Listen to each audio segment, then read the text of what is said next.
question of your appearance in court. I'm not sure if there is a mix-up of two issues here.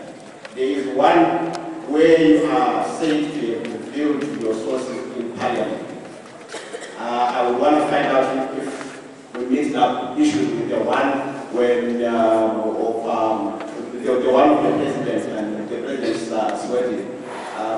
And I particularly caught Professor Running. He says in your response to why you reviewed your sources in Parliament, you say one of the committee members had already spoken. So actually he came up and he owned up, and you then reviewed your sources after him. We want a clarification on that.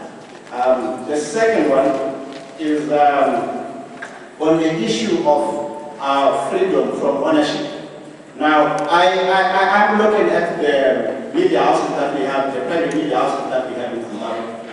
We have the Fingers, which is reported to be majority owned by Dr. Bono. Then we have Your Alpha Media, which owns 3 newspapers.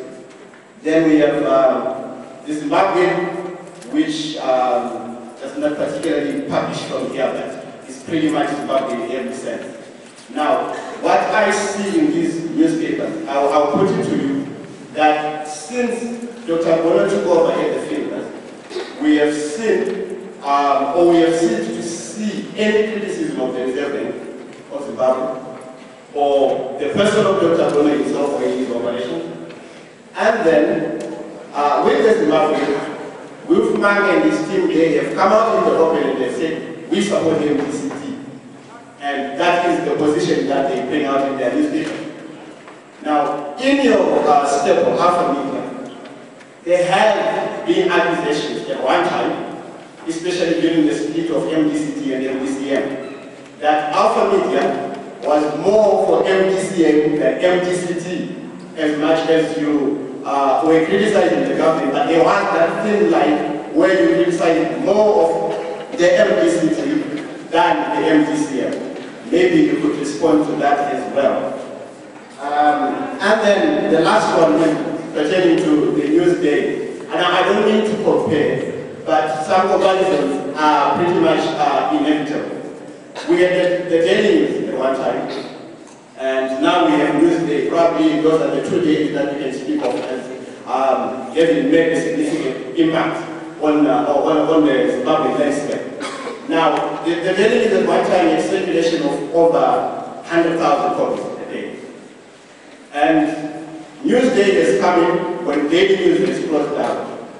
And there has been suggestions that Newsday is not as cutting-edge as Daily News was. It appears Newsday is going there a little bit, probably in response to the laws or to the environment of the political landscape. We don't know. Maybe you could clarify that for us. Thank you.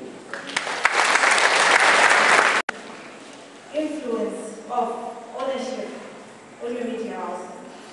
There are questions of international ownership or the influence of donors, international organizations that fund your paper. Are there any hidden hands that fund your newspaper? If there are, I believe that any amount of money that you're given comes with a certain amount of conditions. Are there any conditions that influence the operation of the media house? And if there are any, may you please enlighten us on that? Thank you.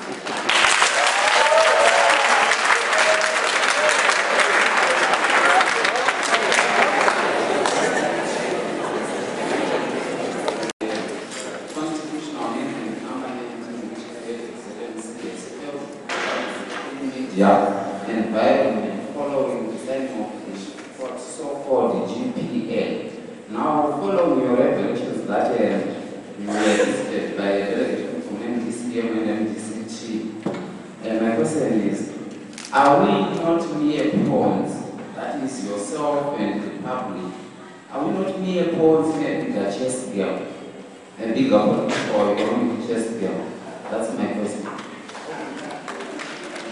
Bring to the floor some kind of comment which at the end of the day I hope might help each and every one of us to question those aspects which at one time we might take as gospel truth, and those others which might lead us to question things which might, at the end of the day, be to the benefit of everyone.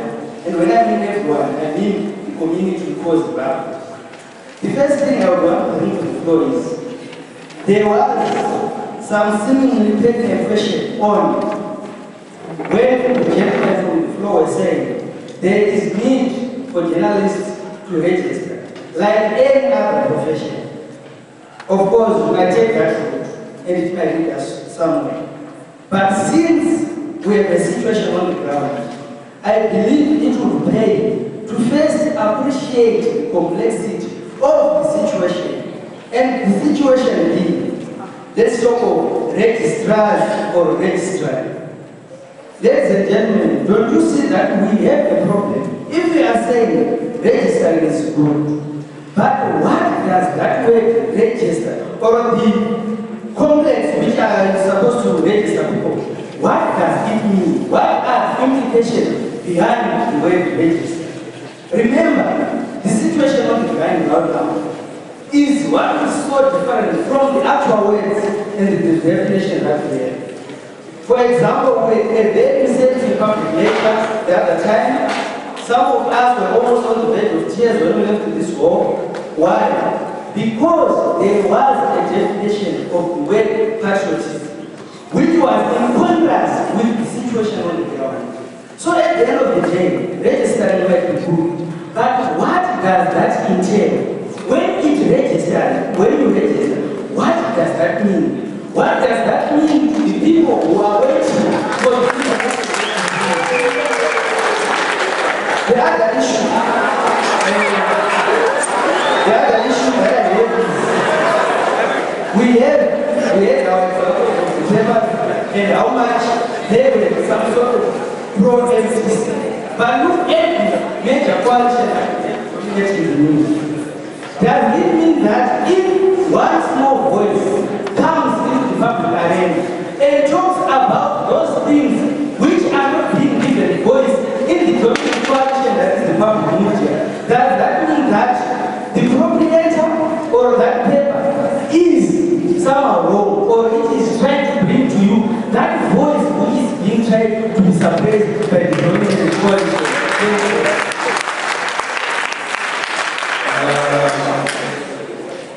Actually, one of the days, a man went to a conference, and when he was there, he phoned his wife, and then he wanted to convey the message that I am happy here, I wish you were here.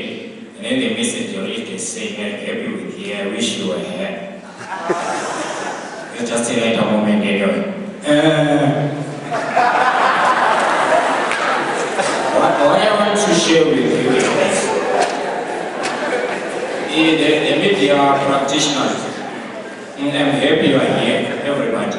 And then the potential practitioners are here as well. And then I want to thank Mr. Trevor for being here. But the thing that has been problematic to me, something that I've been seeing as a problem, I want to defend you a little. I've heard my colleague here saying we've been having most of these public lectures. But from what we am seeing as an individual, my opinion is there is nothing that is coming out of these lectures. Absolutely nothing. So what I want to say is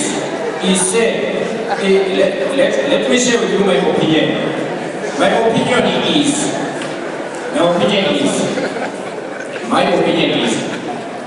I think you're meant your practitioners, is it? So you listen when some other people talk.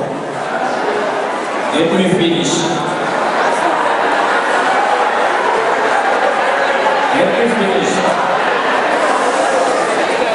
No, give me the floor.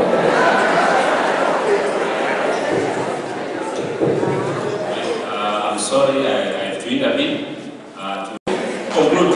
Okay, I'm getting you. My point was, while still coming to these lectures, he said you've been talking about IPA, the draconian laws using whatever it is. What I'm thinking is, you're actually one of the draconian laws yourself in the media. Why am I saying that? We have media students here, but ever since Middle State University was created in the year 2000, it is 10 years down the line, we don't have a single bulletin in this college. So the thing that I'm going to say is charity begins at home. Whilst you are the people who are supposed to be leaders, what have you done so that you take your students on board, you take them and then let charity begin at home, such that when they come from Middle State University, they will be equipped, there will be some other better people, such that you don't cross a bridge and then blow the bridge. You actually have to be a passage. You actually need to be a passage whereby after crossing the bridge,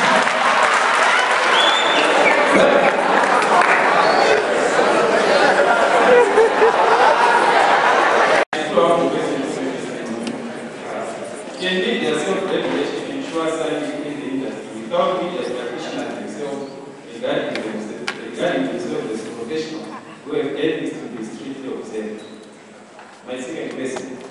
Do we have something to learn from the legal field, which has the self-regulation authority in the name of those societies? Thank you. Tries to pray for President.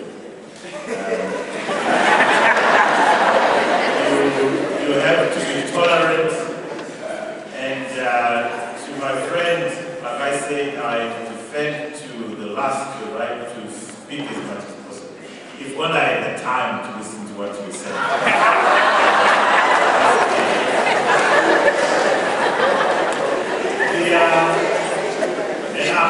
One thing that I must say is that I must apologize for wasting your time, because clearly you don't feel that this has been worth your while. My very sincere apologies.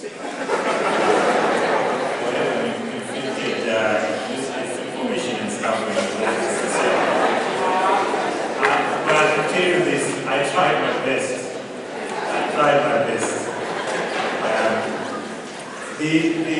To answer the last question on media self-regulation, I got the sense that you at the end of the day answered yourself, because you're saying, why can't we learn from the Law Society? And what is the example that the Law Society is teaching us about self-regulation? The Law Society's self-regulation has no government interference. The profession itself sat down and set standards and so forth to achieve that self-regulation. And the lawyers amongst themselves, if you don't do A, B, C, D, you get kicked out.